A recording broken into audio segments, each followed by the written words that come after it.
ASMR. Stop. Did you ever hear that? Did you hear that joke where when Ben Affleck was first when people started hearing that Ben Affleck was cast as Batman? No. Everybody started like making jokes like, "Robin, get the cab." Stop. Get the cab.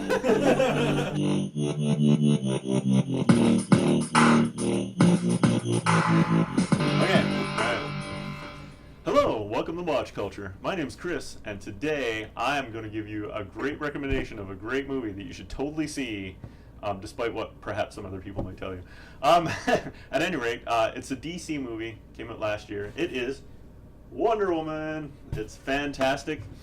It's really, really good movie. It's very empowering. I'm just going to start. I'm going to get the negatives out of the way right off the bat. I'm just going to say that the last 20 minutes of the movie, they CGI'd up way too much. They try to inject too much of the current DC cinematic universe, CGI everywhere, people lifting giant vehicles and throwing them at each other. It kind of looks like I don't know. Anyway, if you've seen any of the other DC movies, you'll know what I'm talking about. And really, I feel like they could have done a much more nuanced take about the whole man is generally they're just inherently violent, and war just breaks out. Like, there is no God of War, and that would have, I think, far more interesting take that she would have had to deal with at the end of the film. And I think you would have seen a lot more character growth from Wonder Woman for sure. That out of the way, the rest of the film I really, really enjoyed. The character work is really good. Gal Gadot does a really good job.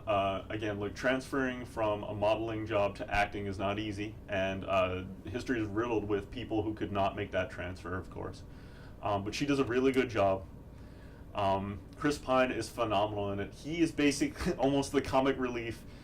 On a twist of the usual trope, he's the character that has to get rescued by her all the time. It's a really good switching of that gender role.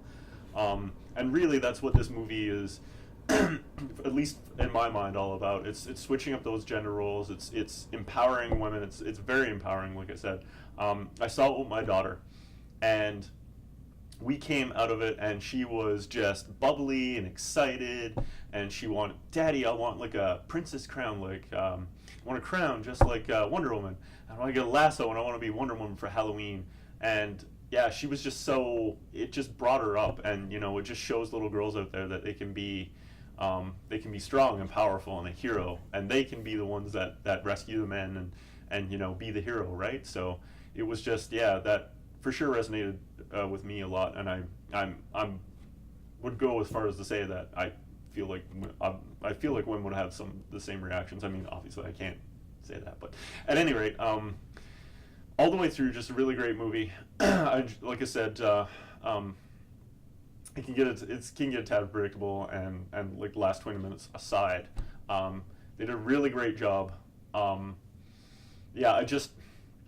It's the one DC movie. If you're gonna see this one. It really sets up the rest of them nicely, and if they could build off this, that would be great. They just need to be able to slow some things down, and really get in there and tell some better character beats than what they've been doing. A lot of it's been very stereotypical, but like I said, this just breaks the mold. And Patty Jenkins did a great job with the character.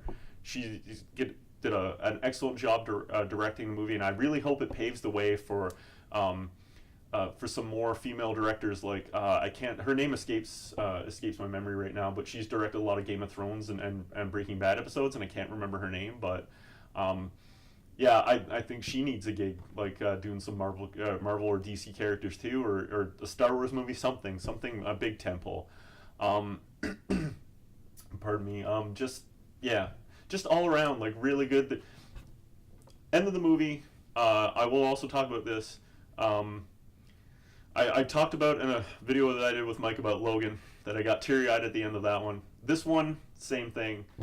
There is, again, I won't spoil it, but what happens to Chris Pine's character and his whole relationship too with Wonder Woman all through the movie, but in particular what happens with with his character at the end, yeah, tears in my eyes for sure.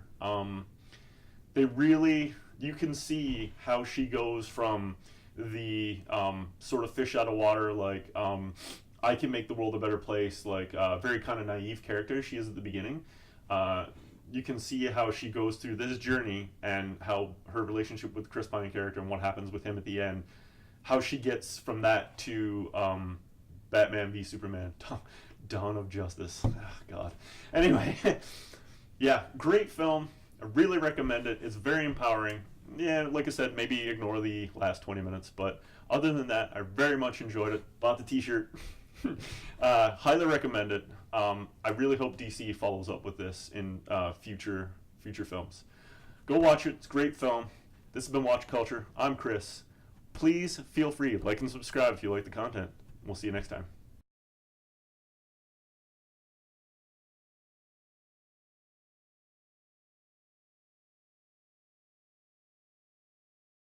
Hi, welcome to another episode of Crosstalk. My name's Mike, and today we're going to discuss why the cinematic masterpiece that is Armageddon is an instant classic.